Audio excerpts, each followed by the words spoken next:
I think one of my biggest fears is over-reliance on AI.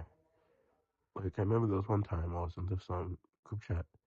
It's called Color Stack, and then I was talking to this one girl about world models, and we were both interested in it. But what was funny was that we were both using ChatGPT to write responses. I can tell, like, when someone's using ChatGPT, it's like, I don't know, it's one of those abilities you just pick up after some time.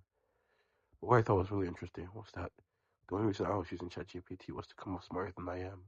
Because I knew there's a lot I don't know about world models. So instead of admitting that gap of knowledge, I was like, okay, I'm just going to. I have this really cool tool in front of me. I'm going to use it to like write my responses or like formulate my ideas, which I don't think is inherently bad. I just think it kind of misses the point of a conversation, right? Because now I look back on it, there's obviously some ideas I grasped through that convo. But I think I've been both more useful in something like that, where there's no stakes, no nothing, just to talk and say what you don't know, what you want to know, right? I think that's why it scares me so much because this idea of perfection of knowledge is something I think, well, not perfection of knowledge, but more so like you wanna make sure that people don't overlook you. You want to look as smart, as capable as you can. But in doing that, you actually miss out on knowledge.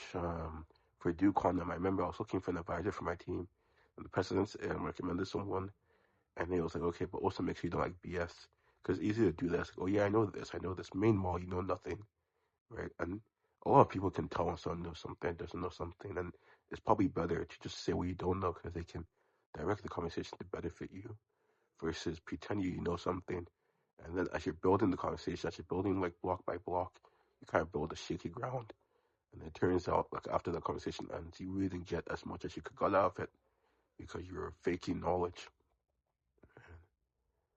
And I think that's something I have to protect. But I also think sometimes, like if I'm writing something, I'm really passionate about it.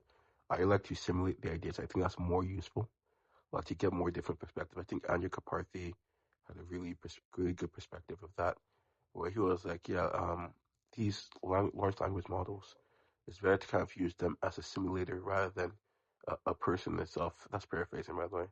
I think that's completely true. I think, especially when you're pitching something, like when you're doing a proposal, you want to have as many good ideas, or sorry, not many good, you want to take into account as many good perspectives as possible so you can know you didn't also overlook something.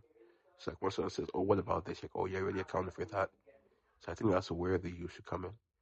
But like when it comes to like having genuine conversations, you shouldn't rely too much um on using a tool just to come out smarter. Man, well, it's a step every day. It's a step every day. Besides that, though, I have nothing else to say. So have a great day.